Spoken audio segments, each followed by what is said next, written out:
Hi Rhiannon, hi Kyle, hi Community Meeples. Hey Rhiannon, Robin, Kyle/Rhiannon. Hey everyone, it's Nicole, I Heart Museums here. Meeples, it's Patrick. So this month we're talking about deduction games. I would say this is kind of a double-edged sword. The whole idea of saying, well, this is a good game for new people, totally is subjective. It depends entirely on the person. As a genre, the idea of a deduction game is relatively simple. To win the game, you have to come to a conclusion that somebody is something that they're saying they're not. As such, it's a relatively basic idea. Now, how you get to that conclusion might be more and more complex. For example, something like Tragedy Looper is an extremely complex game, whereas something like One Night Werewolf is pretty simple. In that respect, the idea that they are good for intro games is purely based on the fact that they are relatively, or can be relatively easy to understand how to play. What's vital when playing deduction games, in my opinion, is that you know the people you're playing the games with. You wouldn't want to play a deduction game with somebody you don't know, because you've got no basis on which to see whether you might believe they are lying. This idea that a stranger who you have no basis of concept of whether they're lying or not, whereas with people you know, at least you know from their everyday life roughly how they react to things. And so in that respect, I would say that you should always play deduction games with people you know when you're trying to deduce whether they're lying or not. Now, there are some instances where that might not be the case. So, for example, a game like Phantom of the Opera, where they're not pretending to be a role that they're not, and they're not lying as such. It's just the information is hidden and they are reacting to whatever cards they draw and how they move around the board. There are some examples of games such as Phantom of the Opera where you can play them with people you don't know, but for the mainstay I would say that deduction games should really be played with people you know, especially if there's lying involved. Dean Liggett on Guild says, I do not think that a social deduction game is a good fit for a new player. There are a couple of reasons. One, most of these games give an advantage to people being familiar with each other and their personalities. Two, some games can be ruined if a player screws up or doesn't get into it. If that player is the new player, they may never come back if they feel embarrassed or that they ruin the game. Three, I would play a resistance type of game if the entire group was made up of new players, as long as they were all familiar with each other, e.g. a youth group. Benny Sperling at Benny275 says, you frame it within that game. The game says it's good to deceive, but we have to be honest in other games. Benny continues, I'm all for it. It helps kids to read people. I think you've raised a very important question about whether or not it's appropriate to teach your young children deception and bluffing in games. I have two very young children. They're ages 7 and 10, and this is something that, it really kind of hits home for me. And so I think about it, and when it comes down to it, I think that deception and bluffing are skills that should be taught to your children at a young age. These are important skills later in life that you can use to, convince people that things that may not quite be as they really are. Bring them to your point of view. I mean, you can manipulate your peers, your superiors, your co-workers, authority figures, law enforcement, things like that. And I really think being able to deceive others is a very important skill in life. It's one of those things that we can take from gaming, apply it to real world lessons, and really benefit from that. So yeah, absolutely, this is a good topic. We absolutely should teach our children how to be liars and to be deceitful, because it's something that they will be able to use for the rest of their life.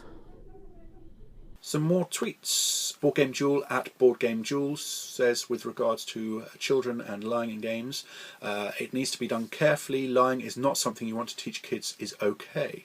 She continues, however, if the kids are old enough to separate fantasy versus real life, then usually it's fine, and continues to take that a step further. Just like make-believe sword fights and stuff, it's okay to do as make-believe, but not in real life. Board Game Jewel continues, I would also say that if playing with kids not your own, to double check with the parents of the kids if a bluffing game is okay. Randy Hoyt at Randy Hoyt says, I don't like games where lying is required and I don't play them with kids. Marcus Boyce says, I have no issue at all. Bluffing and lies are key life skills. You just need to teach context and acceptability too. Andrew C. Enriquez Ace at CE Delying says, I actually battled myself with this, but it's all in fun. My son definitely knows how to bluff me now. And I agree, my kids are definitely very good at bluffing. Both John Dubois and Rhiannon said on Twitter that of course it's a matter of context. So talking about deduction games, Jay Flagner says, while not the main point of the post, I think something that gets overlooked sometimes in discussions about kids and lying is that lying has many merits. Yes, children need to learn the distinction between what lies are okay to tell and which aren't, but lying not only helps children learn a sense of empathy, it also prepares children for a society where telling white, polite lies is not only encouraged but sometimes outright expected. I like that there are games that teach children all kinds of applicable skills, lying included. Paul Bender at GTG Paul says, lying is an essential skill for a socially integrated adult, and kids have to learn how to do so well and appropriately. Rhiannon talked about this in her Rhiannon Kyle video, where she defined deduction games. So I went onto the Geek and had a look, and they basically define a party game as a game that is designed for large groups of people and emphasises social interaction, creativity and or volubility. So with that, I think deduction games are one entity over here and party games are another entity over here, and as with a lot of games, there's going to be an intersection where they cross into each other. Now whether that intersection is bigger for deduction and party games than it is for deduction and other style of games, or party games and, for example, word games, Natural 20 Games says it seems like party games is an umbrella term and there are games that fall into categories under it, like social deduction and trivia, and challenges like Pictionary or Scattergories, and interpretive like charades or apples to apples. I think that's all a matter of personal opinion again. Some people like bluffing in games, some people don't like bluffing in games. Personally, I love the idea of bluffing. It's one of the things that I enjoy most about playing Netrunner. I find that immensely interesting, and especially playing it with people who you know, trying to work out whether this time they are actually bluffing or not. I've always liked deduction games, trying to figure things out. I guess that's what's attracted me to puzzly board games in the first place. Starting here with Clue. Got about 5 different versions here. The classic, which I played growing up with my family. My brother is actually a police detective, and we still play this, and he does a really good job beating us using his police skills. As a family, we've always played it. As big fans of Harry Potter, I think the Harry Potter version is pretty neat, the way the board changes to match the changes at Hogwarts as you play the game. Up here are just a couple versions of the How to Host a Murder Mystery Parties my wife and I used to throw all the time when we were younger, married couple throwing parties at our house.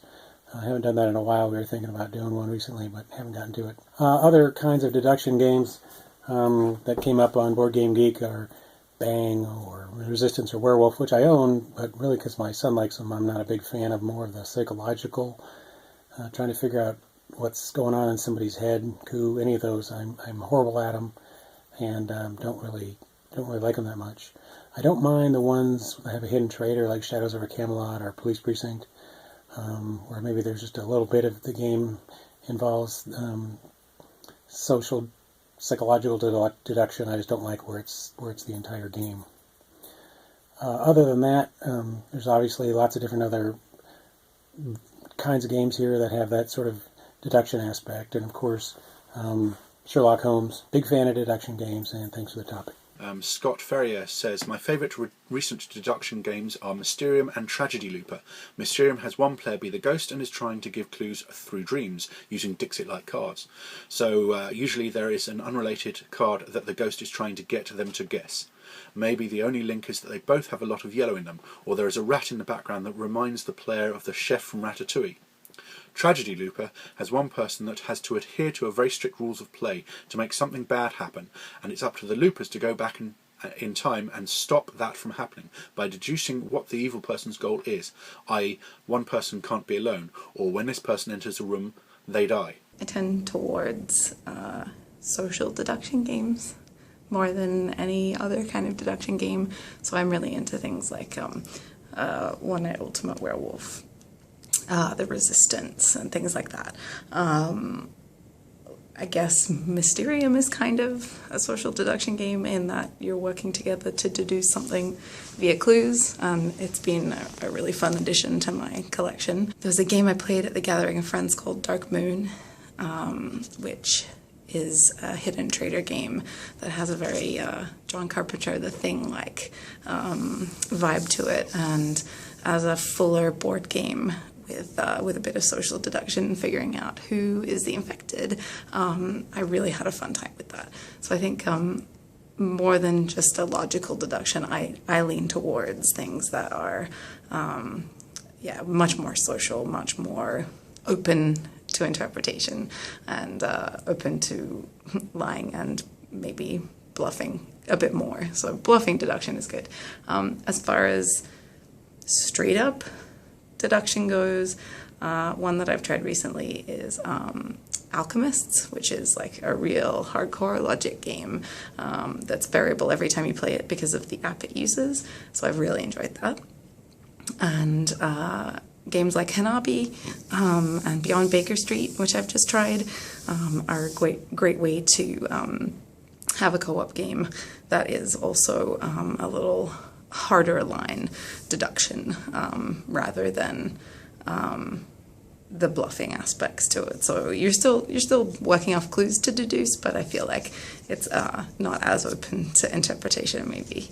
And another kind of deduction experience that I enjoy are Scotland Yard-ish kind of games. So one I've played recently was Spectre Ops, which is kind of a sci-fi take on Scotland Yard. I've really enjoyed that. Letters from Whitechapel, of course, is a great one. Scotland Yard is a classic. Like, you can't really go wrong with that. I always have fun. A similar-ish game, I suppose, because it has a map with movement, is Incognito, but then that also has a deduction aspect with the way that you share cards with people. And that's a bit of a hidden gem, I think, that one, even though it's been recently re-released.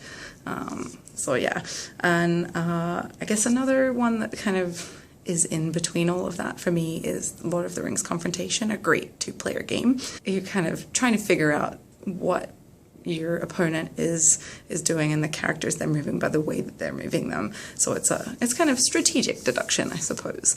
And I really, really enjoy that one. So one deduction game that I'm looking forward to adding to my collection sooner rather than later, hopefully, depending on when the Kickstarter stuff ships, is One Night Resistance, which is an amazing mix of One Night Ultimate Werewolf and Resistance that I got to try this month at the Gathering of Friends. I think it takes the best of both of those games, the streamlined nature of One Night Ultimate Werewolf and the one side versus another, rather than the real variable kind of stuff in One Night Ultimate Werewolf. And it's a really great time. I don't think I've had so much fun with a social deduction game in a long time as I have with that. So yeah, that's what I kind of look for in my deduction games. So thanks everyone. Bye. Marguerite Cottrell says, deduction games are basically my favourite kind of party game, though I'd really like to get some more Tragedy Looper on a table. I have to confess, I don't like deduction games. I really don't. There's not many that I enjoy.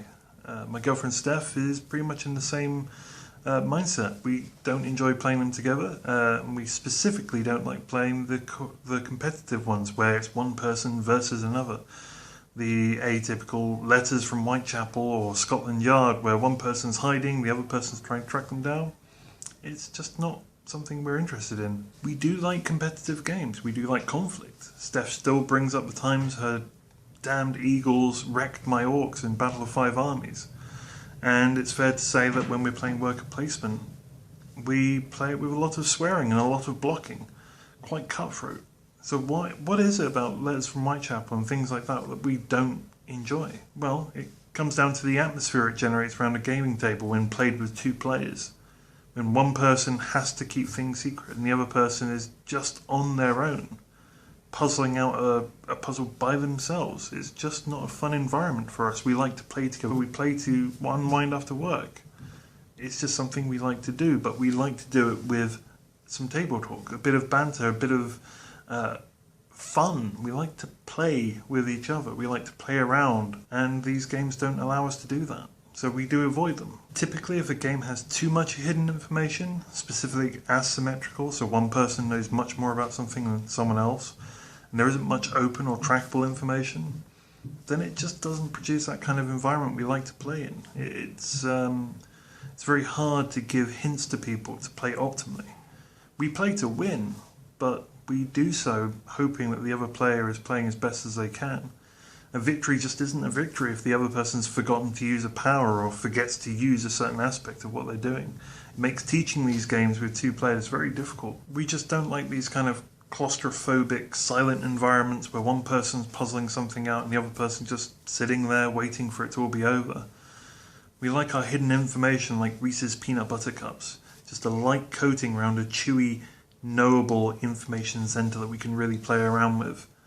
It needs to be there, but it can't be the whole thing. It cannot just be a hidden information game. It's just not fun for us. There are some games that do work and we do enjoy. Mr. Jack Pocket is one great example of a small game that distills the best from the Mr. Jack line of games and just renders it a quick 15-minute logic puzzle that we can play together, and it has all the feeling of the Mr. Jack games but with none of the downtime and none of the long-winded playtime. And if we talk about cooperative deduction games, they don't really feature high on our list either.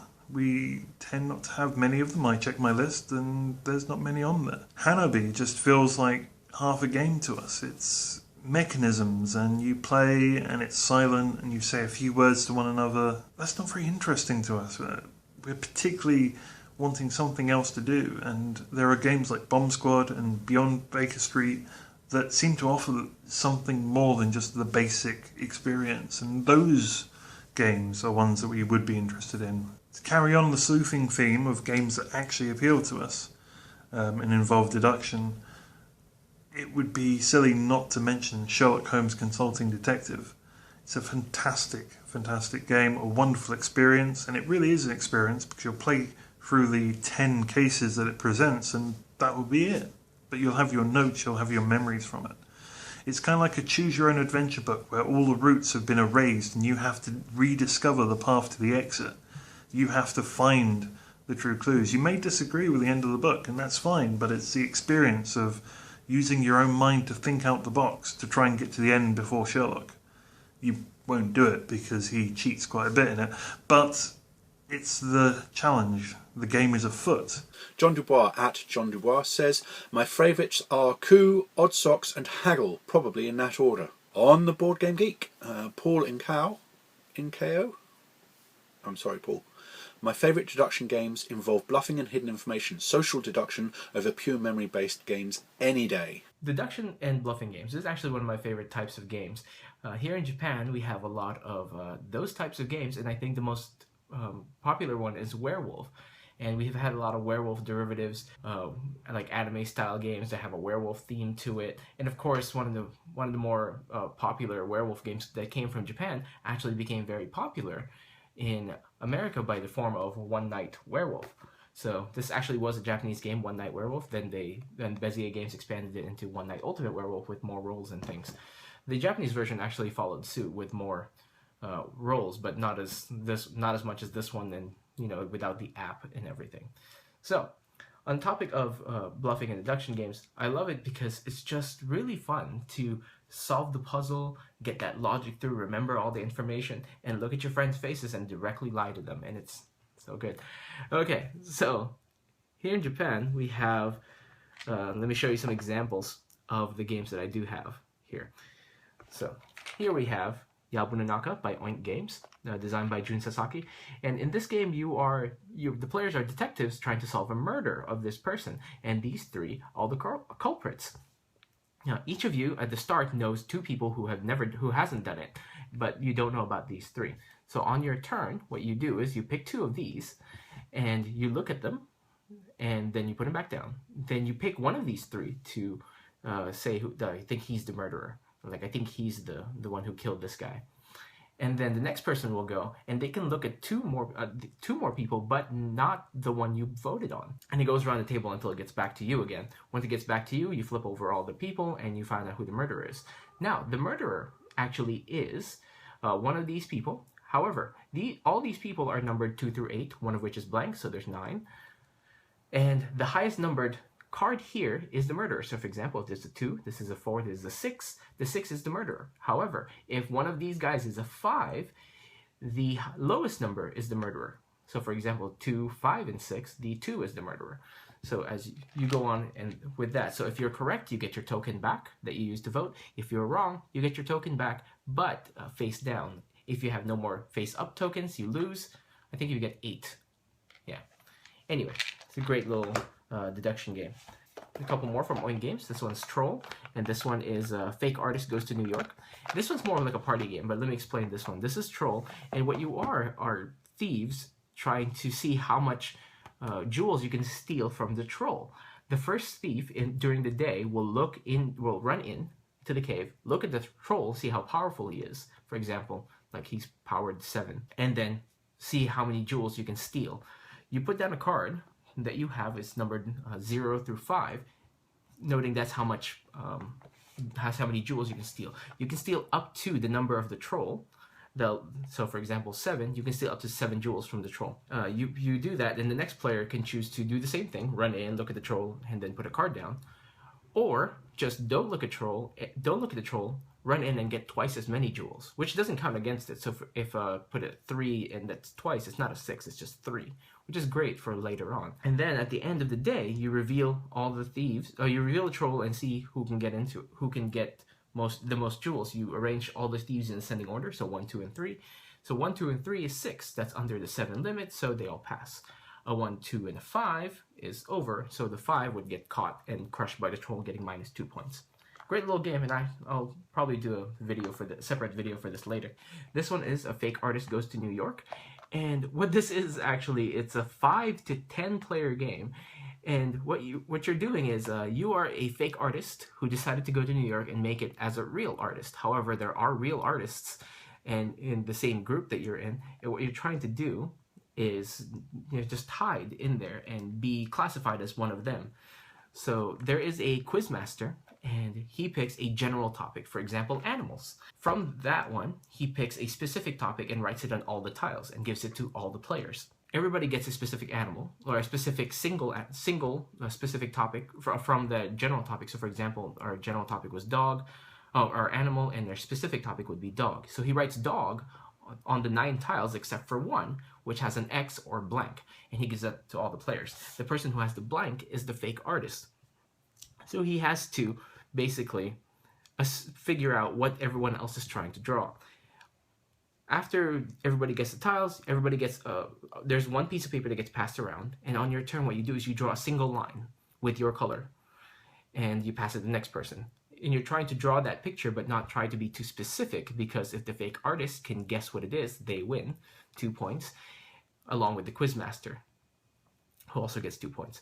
If the other people can guess who the fake artist is, everybody else gets 1 point, and the quizmaster and the thief the fake artist gets 0 points. Great little game. Actually, here's some, I think in this box I've left some examples of our previous games. Sorry about the noise that you hear there. So here's one. This is I believe this is Luigi. The general topic was Nintendo. So, and here's one. I believe this is, who is this? She-Hulk from Superheroes. Yeah, we tried our best. Another one is this is Too Many Cinderellas. This got picked up by Grail Games. I did a playthrough video of this, and what you're doing is you're helping the prince find out who his Cinderella is by talking to everyone. However, the other players might tell you that, oh, that's not Cinderella, and some of the cards that you play tell you who isn't Cinderella. Maybe she doesn't like beer, maybe she doesn't like rice, maybe she's not even a girl at all. So, the prince likes freaky things. Going away from the Japanese games, I also have smaller games which I like as far as deduction and bluffing. So here's one called Bluffing Zoo. Very simple premise. Everybody went to the zoo and started talking about how many animals they saw there. And if you say a lower number than the higher number than there are animals in there, you get all those cards, and all those cards is a negative point. If you get negative 30, you lose. Very simple game, very fun, especially for kids. It's like my first lion game for kids. I don't know. Anyway, we also have Cockerlock and Poker, which is this is the Royale version. And in this game, very simple. You're just trying to give your opponents a card, saying, this is scorpion, oh, this is a frog. Yeah, that's a frog. And if they say, yeah, it is, and they flip it over and it's not, they get to keep it. If they say, no, it's not, and it wasn't a frog, what you claimed it to be, you keep it. If you get four or more of one type of insect, you lose. Very simple. And a couple more here. Another two-player game. This one's a two-player game. This is the BGG Con edition of Level 99 Games Noir. This is a very easy two-player game where one is the thief or killer, and the other one is the detective. And you're just trying to kill or steal from as many people as you can before the detective finds you. And you move around and you have your card, which is great. Very simple two-player game. Noir. This is a very big favorite. Actually one of my very first games that I've bought when I got into board gaming, Hanabi. And here is a very simple co-op game where you're trying to build a set of fireworks, but you don't know what cards you have, and hopefully you play them in the right order. This one actually got signed by Antoine Bauza, which is nice. And the last one I wanted to talk about was a new game I picked up here, Arboretum by Z-Man Games, and designed by Dan Kassar. And in this game, Arboretum, you're trying to design or put together an arboretum of trees. And hopefully you can get the best one by putting together such trees like this is oak, and you're trying to create a nice path of trees. However, though each card is worth 1 point, and you can easily make a nice path of those cards, or cards that are worth that much, you can't score them unless you have the majority of those cards in your hand at the very end of the game, which adds for a little bit of tension, because though you can make the best path, you never really know, or you're hoping that one of your opponents doesn't get what the majority of that, so you don't score. So it's actually a very fun game. Hopefully I'll see you guys for the next roundtable. Bye. So thanks to everybody who contributed this month. To anybody who's nervous about contributing, please just do it. Either record a video or post on the YouTube comments, on the Spooning Meeples BGG Guild, or on Twitter, and we'd love to hear back from you. Thanks for this week. See you next time.